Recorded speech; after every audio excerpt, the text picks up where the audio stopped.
You sit down to work for 5 minutes. Before you begin, you remember an email you forgot to send. That reminds you of a bill that's due tomorrow. Then you wonder if choosing your current job was the right decision.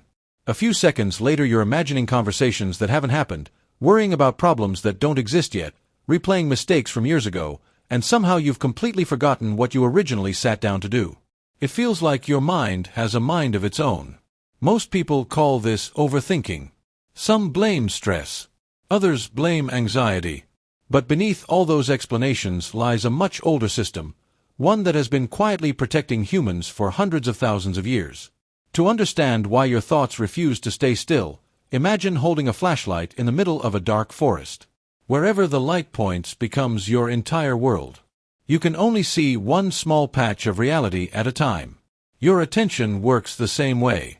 The human brain can process an astonishing amount of information every second, but conscious attention can only illuminate a tiny fraction of it. Everything else remains hidden in darkness, waiting. So the real question isn't why you have thoughts. It's who decides where the flashlight points next. Long before cities, smartphones, or deadlines existed, your ancestors survived in environments filled with hidden dangers. A rustling bush could be the wind. Or it could be a predator. Ignoring the wrong possibility could end your life. Evolution didn't reward minds that stayed peacefully focused. It rewarded minds that constantly interrupted themselves with new possibilities. Every unfamiliar sound, every distant movement, every strange smell, deserved immediate attention. Because the cost of unnecessary distraction was small. The cost of missing real danger could be everything. Your brain inherited that ancient survival strategy.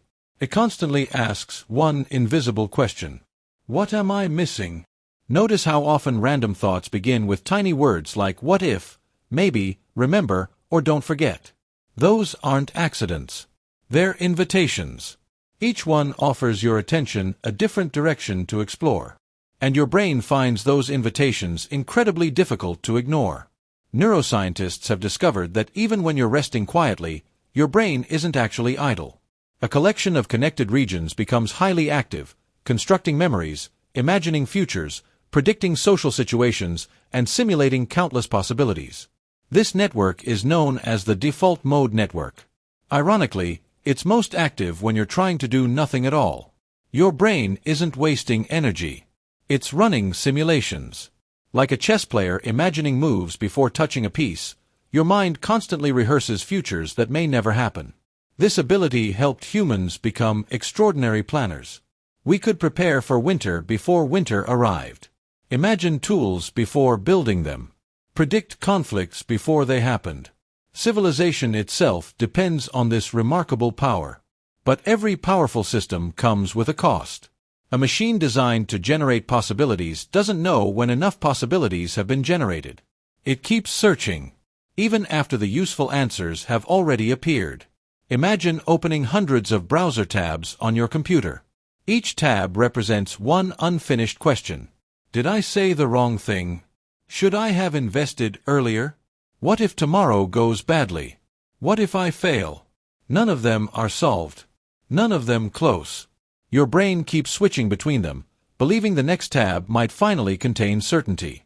But certainty almost never arrives. Instead, every answer creates two new questions.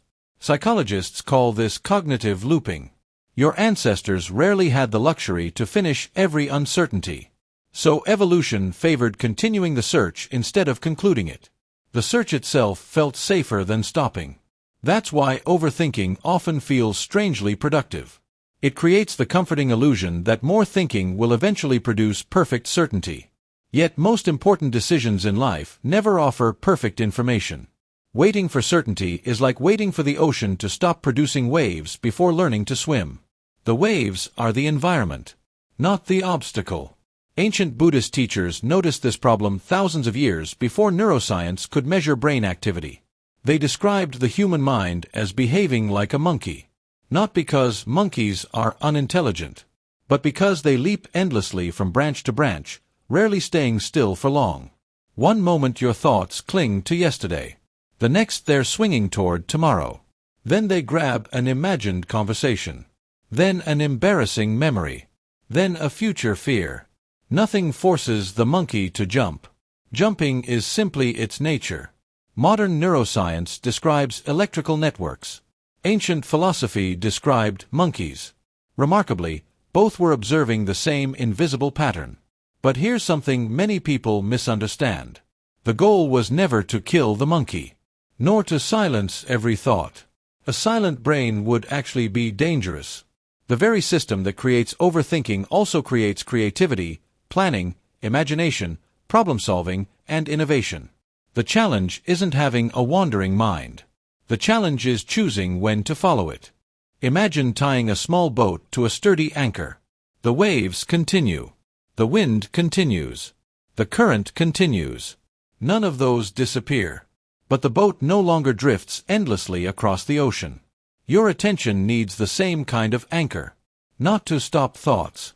To stop being carried away by every single one. This is why so many meditation practices begin with something astonishingly ordinary. The breath. Not because breathing is magical, but because it always exists in the present moment. Each time the monkey jumps, the breath quietly waits where you left it. Returning isn't failure. Returning is the exercise.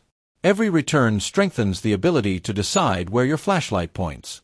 Neuroscientists sometimes describe attention as a trainable resource rather than a fixed trait. Every deliberate redirection is like lifting a mental weight.